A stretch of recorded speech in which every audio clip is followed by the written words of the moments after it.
जय गुरु जी। गुरु जी के श्री चरणों में कोटि कोटि प्रणाम। गुरु जी की प्यारी प्यारी संगत को जय गुरु जी। गुरु जी महाराज कोटि कोटि शुक्राना, अनंतम शुक्राना। आपने मुझे दिव्य आभा पढ़ने की सेवा बख्शी। हे गुरु जी महाराज, इतने पवित्र ग्रंथ में लिखे सत्संग को पढ़ते समय यदि मुझसे कहीं कुछ भूल हो जाए तो मुझे क्षमा करना मेरे मालिक, क्योंकि मैं बहुत तुच्छ हूँ। हे मेरे मालिक, गलतियों का पुतला हूँ, जाने अनजाने में भूल चूक करती रहती हूँ। हे गुरु जी महाराज बख्शना, भूल चूक माफ़ी संगत जी। गुरु जी महाराज आज्ञा दें। संगत जी, आज दिव्य आभा का अध्याय मृत्यु शैया पर जीवन दान मैं पढ़ने जा रही हूँ गुरु जी की आशीर्वाद से। एक परिवार पिछले 45 वर्षों में से राधा स्वामी का अनुयायी था। उनमें से एक अशोक ग्रोवर गुरु जी के भक्त थे। उन्हें जब अपने संबंधी का फोन आया कि उनके पिता मृत्युशैया पर हैं, तो वे तुरंत घर चले गए। उनके पिता को लगातार हिचकियां आ रही थीं और चिकित्सकों ने और कुछ कर पाने में अपनी असमर्थता व्यक्त कर दी थी।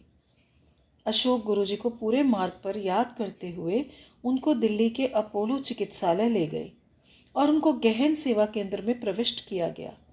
उनके पिता का रक्त मधु 700 पहुंच गया था। आंतों ने कार्य करना बंद कर दिया था और हिचकियां उनकी भांति धीमी हो रही थीं।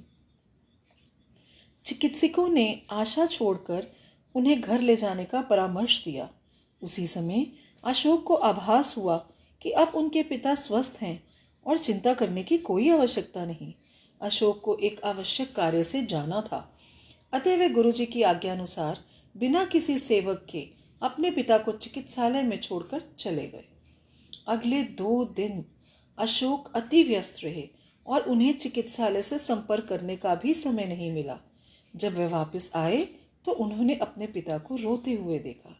उनके मन में विचार आया कि उनके पिता उन्हें अकेला छोड़ने के कारण दुखी थे, पर उन्हें अचंभा तब हुआ जब उनके पिता ने पूछा कि क्या वे गुरुजी के पास गए थे। उनके पिता ने बताया कि कैसे अशोक के जाते ही उनके पिता को गुरुजी की सुगंध द्वारा उनकी उपस्थिति का आभास हुआ था और गुरुजी ने कहा, होर वही राधा स्वामिया की हाल ने तेरे। पिताजी ने कहा कि उन्होंने बाबा जी, जो राधा स्वामियों के प्रमुख हैं, से अपने को बचाने के लिए विनती करी थी, पर गुरुजी ने आकर उनकी रक्षा की। गुरुजी ने उन्हें परीक्षण पुनः करवाने की सलाह दी। यह कार्यवाही 2 दिन तक चली। इस अवधि में उनके पिता को गुरुजी की सुगंध आती रही। परिणाम आने पर चिकित्सकों को विश्वास ही नहीं हुआ और अपनी पद्धतियों पर संदेह करने लगे। उनके अनुसार उनके पिता को कोई रोग नहीं था।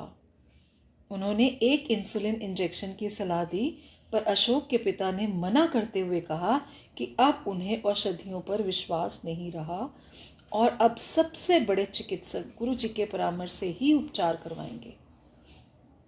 1 सप्ताह पश्चात अशोक के पिता गुरुजी के पास आए तो गुरुजी ने वही शब्द कहे, होर वही राधा स्वामिया की हाल ने तेरे। फिर गुरुजी ने उन्हें बताया कि उन्होंने उन्हें नवजीवन प्रदान किया था। यह देखकर कि गुरुजी ने कैसे परिवार प्रमुख की रक्षा की थी, परिवार के सब सदस्यों ने गुरुजी के पास आना आरंभ कर दिया और यह अनुभव किया कि वह स्वयं ईश्वर के संरक्षण में हैं।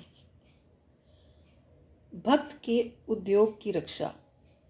गुरुजी ने एक बार अशोक को आदेश दिया कि वह अपना कारखाना बंद कर यंत्र, औजार आदि सब कुछ बेच दे। अशोक को पता था कि गुरुजी के इस आदेश का पालन तो करना ही होगा। अगले 15 दिन अशोक इसमें व्यस्त रहे। मशीनें खरीदे हुए दामों पर ही बिकी और शेष सामान भी हानि रहित दामों पर बिक गया। किसी को समझ में नहीं आया कि गुरुजी ने अपने भक्त को अपना व्यापार बंद करने का आदेश क्यों दिया। 3 सप्ताह के पश्चात वह व्यापार पुरातन घोषित कर दिया गया और कई लोगों को भारी घाटा उठाना पड़ा, पर अशोक बच गए थे। उन्हें स्वयं परमात्मा ने बचाया था। गुरुजी के आदेश का पालन करने में सदा लाभ ही रहेगा, क्योंकि वे कभी अपनी अनुयायी के भले के अतिरिक्त और कुछ नहीं कहेंगे। 10 वर्षीय की इच्छा पूर्ति। एक दिन अशोक की 10 वर्षीय पुत्री गुरुजी के दर्शन करना चाह रही थी। अशोक स्वयं बड़े मंदिर में आयोजन में व्यस्त थे। उन्होंने एक भक्त से अपनी बेटी को बड़ा मंदिर लाने का निवेदन किया। वह बड़ा मंदिर आई, पर एम्पायर स्टेट जाने का हठ करती रही। उसे वहां से ले जाने वाला कोई नहीं मिला। पूरी रात वह रो रोकर गुरुजी से उनके दर्शन के लिए प्रार्थना करती रही। अगले दिन प्रातःकाल सब चकित रह गए जब गुरुजी स्वयं बड़े मंदिर पहुंच गए। जब अशोक ने उनको बताया कि उनकी बेटी रात को उन्हें याद कर रही थी, गुरुजी मुस्कुरा कर बोले कि इसी कारण वे उससे वहां मिलने आए हैं। गुरुजी की दया से उनकी बेटी अपनी कक्षा में प्रथम आई और तब से सदा एक प्रतिभाशाली बच्ची रही है। अशोक ग्रोवर, दिल्ली द्वारा कथित। शुक्राना गुरुजी महाराज, कोटि कोटि शुक्राना, अनंतम शुक्राना। हे गुरुजी महाराज, हमें अपनी छत्र छाया में रखना। हे मेरे मालिक, हमारा हाथ पकड़े रहना, हमें अपने चरणों में स्थान देना, हमें अपना प्यार देना हमारे प्रभु। हे गुरुजी महाराज, हमारा हाथ पकड़ने का शुक्राना। हे गुरुजी महाराज, अपना बनाने का शुक्राना। हे मेरे गुरु मालिक, भूल चूक क्षमा करो।